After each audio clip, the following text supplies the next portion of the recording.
السلام علیکم. وعلیکم السلام. کیا حال ہے جناب آپ کے؟ شکر الحمدللہ. میں بھی ٹھیک، اللہ کا شکر ہے.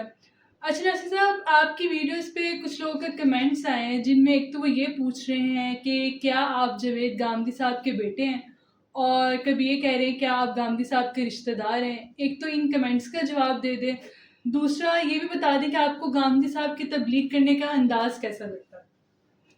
بسم اللہ الرحمن الرحیم. اچھا، آپ کو میرے نام کی وجہ سے شاید کہہ رہے ہیں لوگ جی شاید کہ ناصر جاوید احمد میرا نام کا جاوید احمد گامدی. ایسی بات نہیں ہے. وہ میں ان کا بیٹا نہیں ہوں، نہ ان کا رشتے دار. میں تو نہ آج تک ان سے ملا ہوں، نہ کبھی میرے سامنے وہ آئے ہیں.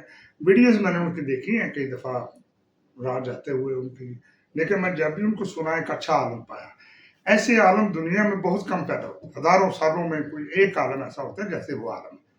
دیکھیں ان کی جو شخصیت ہے، جو ان کا پیرامیٹر بات کرنے کا جو انداز ہے، وہ مدبرانہ ہے اور بڑے دانشور لوگوں میں سے ہیں. وہ میں نے ان کو بہت تھوڑا سنا، بہت تھوڑا، لیکن جو بھی میں نے ان کو سنا ہے اچھا سنا، اچھا بولا.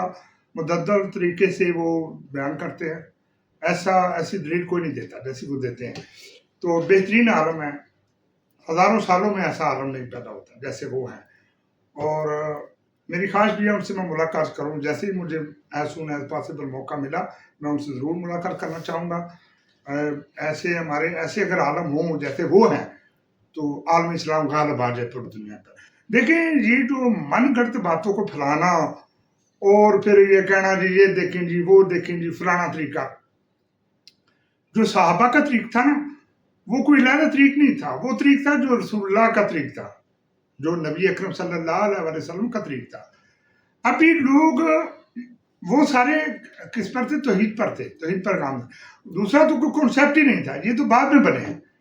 تو جو ان کی دلیل ہوتی ہے گامدی صاحب کی، جاوید احمد گامدی صاحب کی جو دلیل ہوتی ہے بالکل عین قرآن کے مطابق. کبھی میں نے ان سے جتنی بھی ان کی کبھی دیکھتا ہوں، لیکن جتنی بھی دیکھی ہیں مجھے کوئی ایسی بات نظر نہیں ہے جس میں میں ایک پر بھی کوئی سوال اٹھا سکوں. ایسے عالم ہے ماشاءاللہ. ایسے عالم ہی ہونے چاہیے. ایسے عالم نہیں ہوتے تو ان کی قدر کرنی چاہیے. لیکن انہوں نے جو کچھ ان کے ساتھ کیا، مجھے اس کی بھی رپورٹ ہے جو ان کے ساتھ کیا گیا. تو جب وہ گئے ایک اور ملک میں چلے گئے، پھر دوسرے ملک میں چلے گئے. پاکستان ان کو چھوڑنا پڑا صرف اس لیے ان کی ناقص کی وجہ سے. ان سے پوچھا جائے گا قیامت کے دن کہ جس بندے نے میرے اوپر ایمان رکھا تم نے اس کو ہراساں کیا، تو ان کو سزاوار ہیں یہ لوگ. ایسے عالم کو انہوں نے اپنے ملک سے جانے پر مجبور صرف اس لیے کیا کہ اس نے راہ راست کی بات کی، حق کی بات کی. تو باقی میں ان کا بیٹا نہیں ہوں، نہ ان کا کوئی رشتہ دار ہوں. تو جسٹ میں جو ہے میں اس سے زیادہ کیا کہہ سکتا ہوں.